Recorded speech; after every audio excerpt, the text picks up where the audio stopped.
Hey folks, I'm in the garden today. It is May the 19th, 2025, and we have let's call it an opportunity in the garden, which I'm going to show you in a minute. But I was talking to my friends in the marketing department at work, and they have kindly offered to help me solve this opportunity. So I thought this was a good time to get out here before the rain moves back in and show you what the garden looks like right now, mid-spring, I guess. We're getting toward the end of spring, getting closer to summer. It's getting hot, got things planted.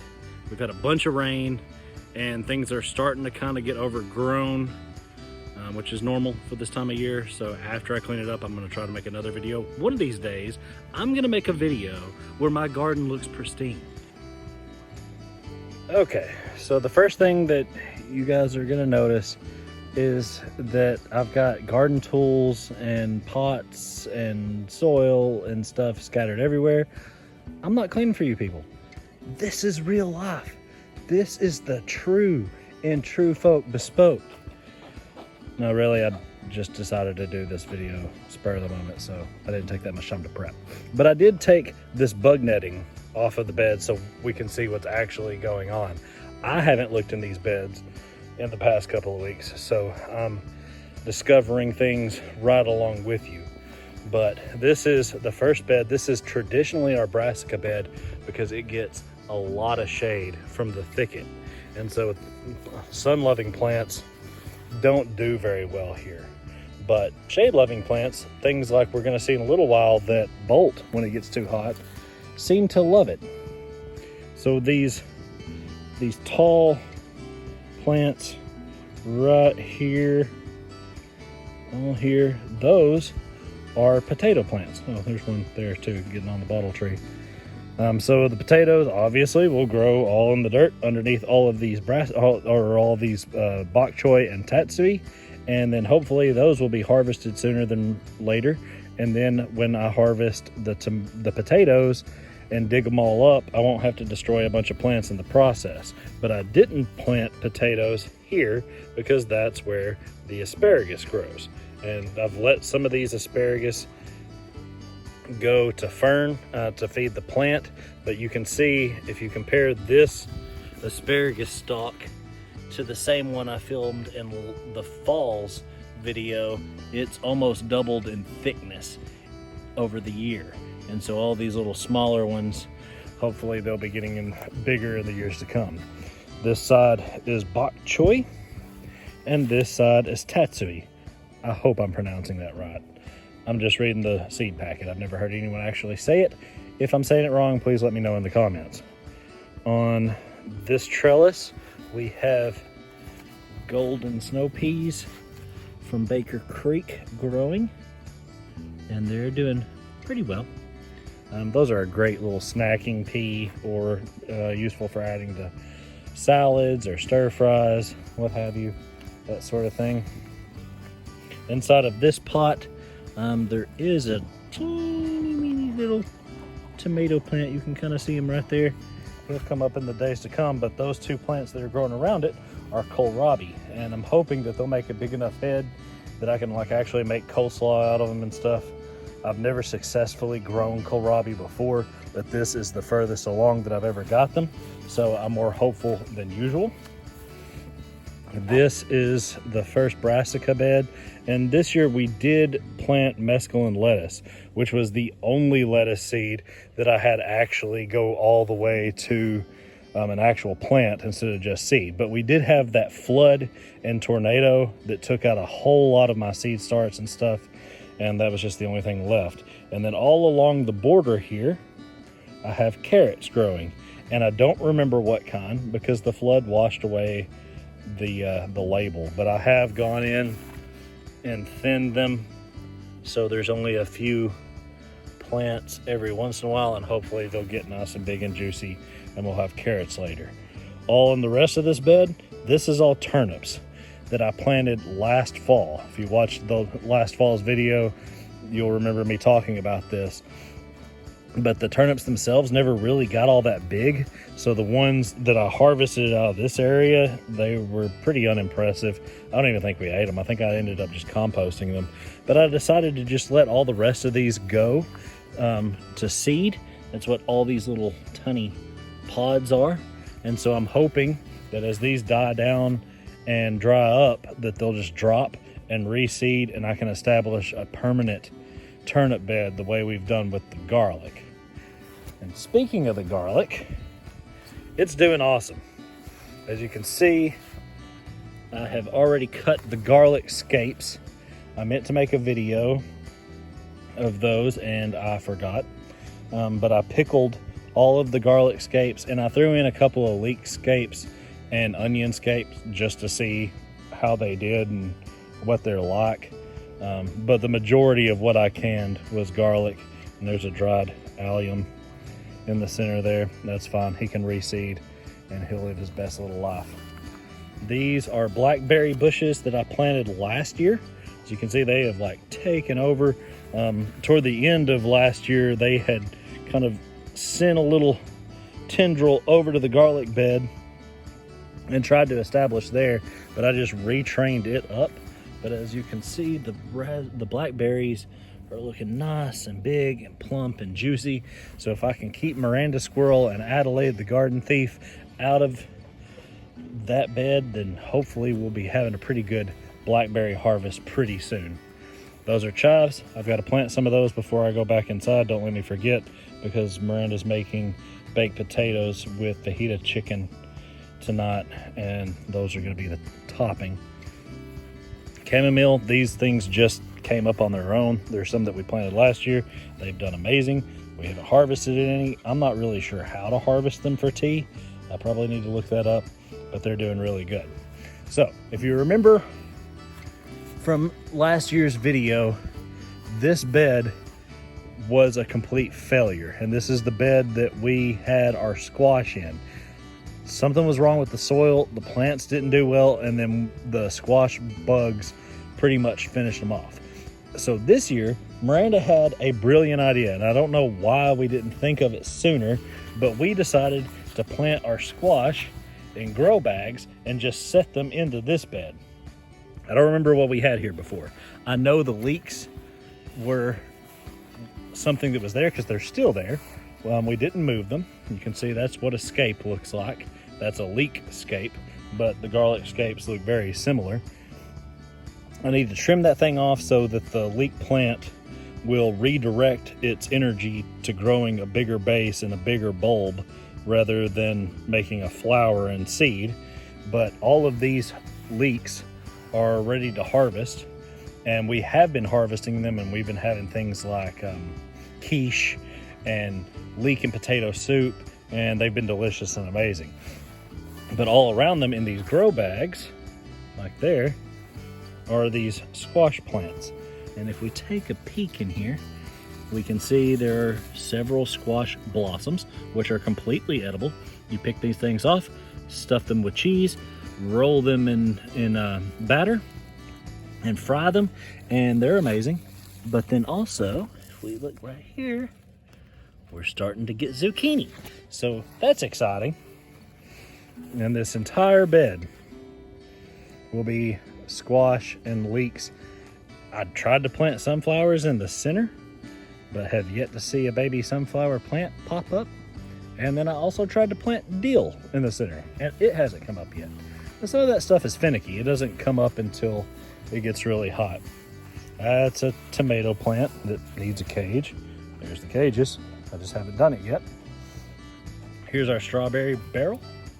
It's coming on strong. We have harvested 2 or 3 strawberries, not enough to like make jam or anything like that out of. Miranda and I just snacked on them out in the garden, but this thing is really starting to fill out. They send off runners like this little guy here, and if we tuck these into one of these holes, it'll start a new strawberry plant. You clip it, and that's how we're going to fill this thing up. We're eventually going to have all of these little holes filled up with strawberry plants, and then we should have a ton of strawberries. My granddad built these things probably, oh gosh, 30 years ago, maybe. He just drilled holes in the barrel.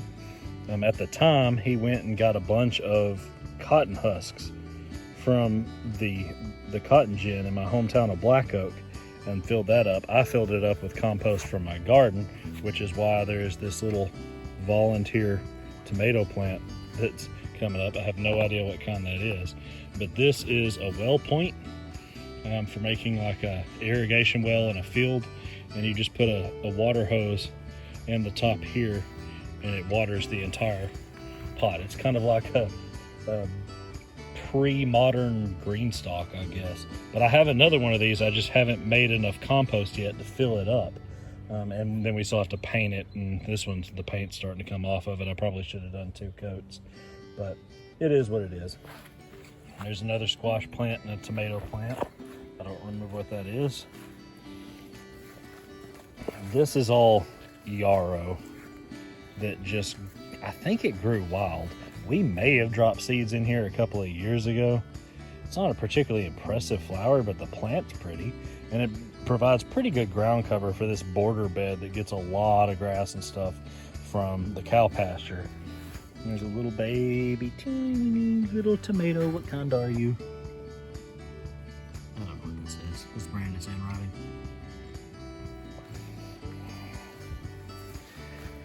Those are acorn squash, I think. Yeah, acorn squash. And see, they're starting to climb up this trellis. And eventually we'll get little squash. And then all along the base here, these are dragon tongue beans that are starting to bloom. So we should be getting those soon. These are tomato plants, and then just stuck around them for support, I have these elderberries that I bought at the Judd Hill Farmers Market in Jonesboro, where Miranda used to be the manager, and she sells her crochet now. There's more dragon tongue beans, and I don't know if we can get in there to read the tag on these squash plants, but they should be another variety. Huh. You guys see that? I see some kind of mold growing on the top of the soil. That may prove to be a problem later. Oh, I think I see the tag. Honey nut squash. So hopefully it will start to grow up this trellis as well. Oh, I see another little invader. This is a wild blackberry. And the blackberries are really small, but they're good to eat. But the worst thing about these little guys are these devils here. Those hurt. So I'll be cutting it out of there. There is a yellow heart tomato. And then these are zinnias that volunteered. And then back here, right there and right there, is either birdhouse gourd or loofahs that I hope will grow all along this back fence. That's an amaryllis that Miranda got for like Christmas or something, and she dropped in the ground, but it's coming back. Those are more zinnias. I don't remember what those are. Miranda bought them for the front landscape, and then she divided them, and so they're back here just to make sure we keep them watered. There's another tomato plant. What are you? Oh, it's a Dr. Witchy's yellow tomato. That's a white raspberry. And then I'm a little embarrassed to show you guys this next thing because I put a lot of work into it. But this is our okra bed. That's the ladder that we use if we ever have to climb into the cow pasture to go get Fox's ball or whatever. And then back here where this rose bush is, that's the pet graveyard. That's where Foo Dog and Max and Griffin and Prissy Girl are. God rest them. This is a pumpkin, and you can't see them very well for the weeds. I've got to get out here and hoe, but that's okra. That's going to be growing all in here, and then at the back there are sunflowers planted, but they've yet to come up. This is our mint plant. Again, sorry for the mess. This is a working garden, so things get thrown around and left. You know, I don't know what it is. Miranda is so particular about keeping the house in order and keeping it clean, vacuuming every day, mopping every day, dusting every day, just deep cleaning constantly. But the garden is her chaos space, and she will just throw everything around. That's just the woman I love. That's who she is. I have to come to terms with it. Another tomato plant, another squash plant with another squash bloom. Let's get a good shot of him. I don't remember what kind that was. Miranda could probably tell us, but she's not here. So in this, I have bunny tail flowers, cat grass, and dill planted, and we're starting to see some little seedlings come up. I tried to direct sow into the beds, but then the weed pressure got so bad that I couldn't keep track of where I had planted them, so I decided to start some in cells and then just transplant them when they get big enough. This is cilantro. That is a marigold, I think. That is also a marigold. All the flowers in this bed volunteered, which brings us to our opportunity. So these little guys and these little guys are peppermint stick balsam. Feel free to Google it to see what they look like. They're a beautiful flower, but they self-seed and they go like crazy. So all of this, all of this, all this, all this, all this, all this, all this is all peppermint seed balsam.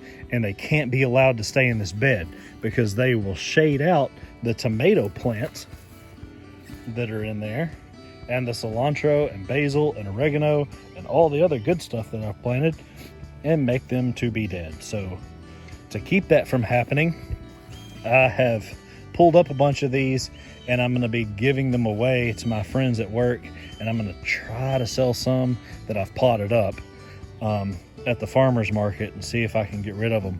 But if I can't get rid of them, I'm going to have to snip them and compost them, and that breaks my gardener's heart. But that's the sacrifice you have to make sometimes. So in the center of this bed, we have the majority of our favorite tomato plants, like mortgage lifter, black crim. I honestly don't remember all the varieties. I'll try to do just a tomato video. But the next step that we have to do is we have to train these things up to this trellis. That's important. But then we also need to come in, and I can't find one. Here we go. See how this little guy's growing like right in the nook? I've let it go too far now to clip it, but that's the reason that this has split, is because I let this go right here in this nook, and now it's going to sprawl. So to make these plants taller and less bushy, you have to go in and trim those. There's a purple pea from Baker Creek. It's growing all along this trellis. It's pretty tall. But opportunity number 2 is right in here. These little guys are black-eyed Susan vines, and they're beautiful. If you go back to the videos that I made last year, they took over all of this trellis structure, and they were really pretty, but they would choke things out if I just let them go wild. So what I'm gonna have to do is pull these little guys up. I've already got a bunch of them to take to the people at work, but I'm gonna have to give them away, try to sell them, and what doesn't get sold, I'm just gonna have to kill and throw into the compost pile. But to show you how resilient these things are, there are some that I just pulled out. I didn't even like try to dig them up. I just grabbed their little selves and pulled, and I put them in this thing, and the majority of them, that's all this leaf litter here, died. But some of them were just like, nah, we'll just keep going there. Amazingly resilient plants. Here's another one of the golden pea plants. We've got to harvest this and prepare some dishes or freeze them or something. Maybe even try pickling them. But you can see here that we're starting to get some mold and mildew issues because of how thick this is and how much rain and humidity we've had lately. So it's probably not long for this world. It'll probably, I don't know, maybe the rest of the month it'll be here, but then this will all come down into the compost pile, and then we'll have to plant something else there to go up the trellis, or just let the black-eyed Susan go wild. Fox, are you helping? You were supposed to be helping me with this video. You're supposed to be my co-star. Well, it's a little late now. Good boy. Anyway, so this was this year's brassica bed. The majority of this is kale, but there's also broccoli and cauliflower mixed in. And I added the broccoli and cauliflower late from seeds that I started. But now I can't tell what's kale and what's broccoli and what's cauliflower. And then there are also these border leeks, and there may even be some carrots and beets in there. So this thing has turned into chaos. As you can see, all the kale is bolting, so it's bitter and not good anymore. It all needs to be cut out and composted and see what we got. We have the same situation here in the eggplant bed, and I think maybe that might be an eggplant leaf. Maybe not. I also planted broccoli and cauliflower in here.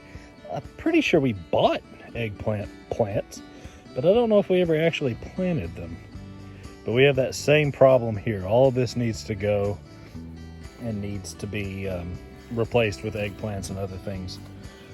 There are cucumbers planted here that will grow up along this trellis. There's another one. And some volunteer marigolds that will help scare away bugs and that sort of thing. And some regular snow peas that are growing fine there. I don't know what that is. I've tried to plant fairy moss in that thing the past few years, but if you look, you can see more volunteer black-eye Susan all along here. This will all just get weed eaten, so I'm not even going to bother picking those. It just is what it is. Those are cucumbers all along this trellis, so they'll grow up over that. Another tomato plant. This is our pepper bed this year, and it's also bordered by onion plants. But the two plants here are tomatillos, and this one, which I need to train into the frame a little bit better, this one is interesting because Miranda only bought 2 tomatillo plants, and we were planting them, and that one I dropped and it broke. So we just dug down and we planted it with the broken stem under the dirt, and it either healed or made roots there or something, but it continued to grow. It is noticeably smaller than this one that didn't break, but it's still doing fine. I have no idea what this vine is, but it probably does not need to stay. Oh, here's a good example of what I was talking about. So let me back up a little bit. This is a tomato plant in a pot. See that little guy right there? He can't be allowed to go on, so we're just gonna pull him out of there. There's another one up here, and that'll help that plant grow straight. So all of this side along these little tombstone things here are the sweet peppers, and on the other side we have the hot peppers. Now right here, these are some pots, and there's another renegade black-eyed Susan vine. But inside the pots, I planted seeds for hatch chilies. But this thing got caught in the flood, and it washed out most of these. And now I don't know for sure if those are actually pepper plants. They may be weeds.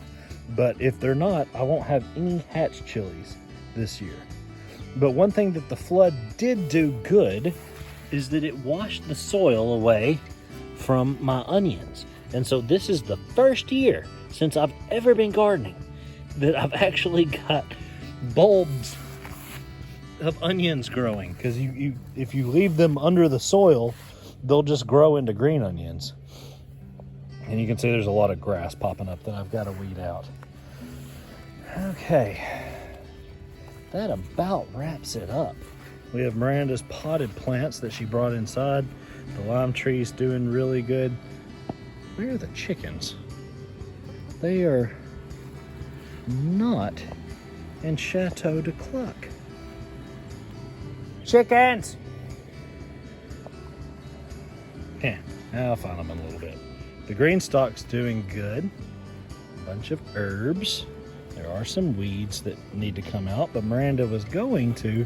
I'm hoping I don't catch a bird to the face here, but behind this chamomile plant, a wren has started building a nest. And that worries me because the way you water this thing is to fill up this top chamber with water, and then it drips down into all the little chambers. And if that little guy, or girl rather, is that, oh no, oh, Miranda's gonna be mad. That wasn't a weed, that was mint. If she asks, I used this to make something. It was deliberate. Anyway, there's more blackberries. That's a fig tree. And that pretty much, yeah, that pretty much wraps up the spring garden. So we're off to a good start. We obviously have a lot of cleanup to do if we want to avoid the summer jungle, but things are going pretty well. We'll see how it goes. Thanks for tuning in, folks.